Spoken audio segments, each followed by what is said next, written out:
Phone bro ఇప్పుడే మత్తు వదలరా 2 movie నేను చూసి వచ్చాను. బేసిక్లీ మత్తు వదలరా 1కి నేను చాలా పెద్ద ఫ్యాన్ అనమాట. సో 2019 December 25 ఆ టైంలో రిలీజ్ అయింది. నాకైతే నిజంగా చాలా చాలా పిచ్చగా నచ్చింది మూవీ. అండ్ మత్తు వదలరా 2 ఎలా ఉంది అంటే సో 1 ఎక్స్పెక్టేషన్స్కి డెఫినెట్లీ రీచ్ అయిందనమాట. నిజంగా చాలా మంచి మూవీ చూస్తాననే ఫీల్ నాకుంది. కాకపోతే 1 అంత ఉందా అంటే 1కి వచ్చేసి మనము 10కి 10 ఇస్తే ఈ మూవీకి 10కి 9 ఇవ్వచ్చు అనమాట. సో ఎక్స్పెక్టేషన్స్ డెఫినెట్లీ టచ్ అయింది.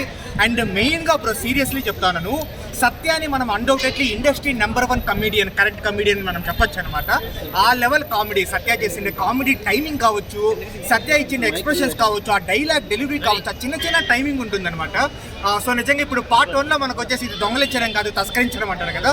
సో పార్ట్ 2లో వచ్చేసి ఇంకా చెప్పడం వచ్చేసి ఇది భయపడడం లేదు, నేను వచ్చేసి వినమ్రత అని చెప్పే సీన్స్ కానీ అంటే చిన్న చిన్న టైమింగ్స్ అనమాట. Don't book a judge by its cover అనేది మనం దాన్ని don't cover a judge by its book అనడం కానీ. సో ఇలాంటి కామిక్ టైమింగ్స్ అంతా నిజంగా సత్యాన్ని వచ్చేసి ఇండస్ట్రీ బెస్ట్ కమెడియన్ లాగా ఈ మూవీతో ప్రూవ్ అయిపోయినాడు. అండ్ రిమైనింగ్ మూవీ ఎలా ఉంది అంటే స్టార్టింగ్ నుంచి లాస్ట్ వరకు నాట్ ఓన్లీ సత్య కామెడీ అనమాట. మనకు హీరో యాక్టింగ్ కావచ్చు, సో హీరోయిన్కి ఉన్నంత రోల్లో, హీరోయిన్ అంటే అమ్మాయి మనకు ఫరియా అబ్దుల్లా, సో ఉన్నంత రోల్లో ఆ అమ్మాయికి కూడా స్కోప్ బాగానే ఉంది. సో బాగానే ఉంది, డెఫినెట్లీ ఇంప్రూవ్డ్ బ్రో. మత్తు వదలరాతో దాని తర్వాత మూవీస్తో కంపేర్ చేస్తే డెఫినెట్లీ ఇంప్రూవ్డ్ అనమాట. ఈ మూవీలో తన ఇంప్రూవ్డ్ యాక్టింగ్ మనం చూడొచ్చు. ఓవరాల్గా నేను థియేటర్కి వచ్చినందుకు ఒక 200 పెట్టినందుకు నాకు వర్త్ అనిపించింది. అండ్ ముఖ్యమైన థింగ్ ఏంటంటే మనకు పార్ట్ 1లో మనకు వచ్చేసి కొన్ని సీన్స్ ఇక్కడ మిమిక్ అవుతూ ఉంటుంది అనమాట. మనకు ఆ డేజావు లాగా ఇప్పుడు పార్ట్ 1లో వాళ్ళ ఒక అపార్ట్మెంట్కి వెళ్తే గుండు సుదర్శను, దాని తర్వాత అజయ్ని చూడడం కావచ్చు, తేజస్వి తోట, సేమ్ అలాంటి సీన్సే పోతూ ఉంటే మనకు నిజంగా మత్తు వదలరా పార్ట్ 1 ఇష్టపడే వాళ్ళకి ఆ వైబ్స్ వస్తుంది అనమాట, మంచి పాజిటివ్ వైబ్స్ వస్తుంది. సో ఓవరాల్గా ఒక మంచి మూవీ చూస్తాననే ఫీల్ ఉంది. సత్య కామెడీని ఈ మూవీ చెప్పాలంటే శ్రీసింహ కంటే సత్యానే హీరో అనమాట. అది సినిమాలో హైలైట్స్ అంటే సత్య కామెడీని, సత్య కామెడీ. సింహ రాజమౌళి పేరు నిలబెట్టాడు భయ్యా. ఇక ఓరినా కూడా మనకు వచ్చేసి పార్ట్ 1లో చాలా చాలా బాగుంటుంది మత్తు వదలరా పార్ట్ 1. ఈ మత్తు వదలరా పార్ట్ 2లో కూడా బాగానే ఉందన్నమాట డెఫినెట్లీ. బట్ అయితే పార్ట్ 1 సూపర్ ఇంప్రెసివ్గా ఉంది ఓరినా కొడక.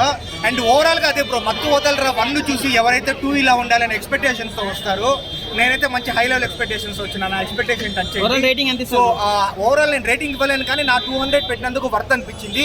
అంటే చాలా రోజుల తర్వాత ఒక సినిమాని ఇంకోసారి కూడా థియేటర్లో చూస్తామని అనిపించింది.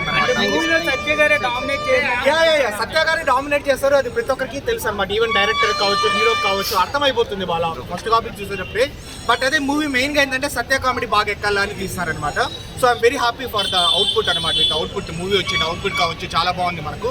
అండ్ ఎవరైతే మత్తు వదలరా లాంటి జోనర్స్ ఇష్టపడతా ఉంటారో డెఫినెట్లీ ఈ మూవీకి రండి, చాలా మంచి మూవీ అనమాట. అందరూ హ్యాపీగా ఎంజాయ్ చేస్తారు.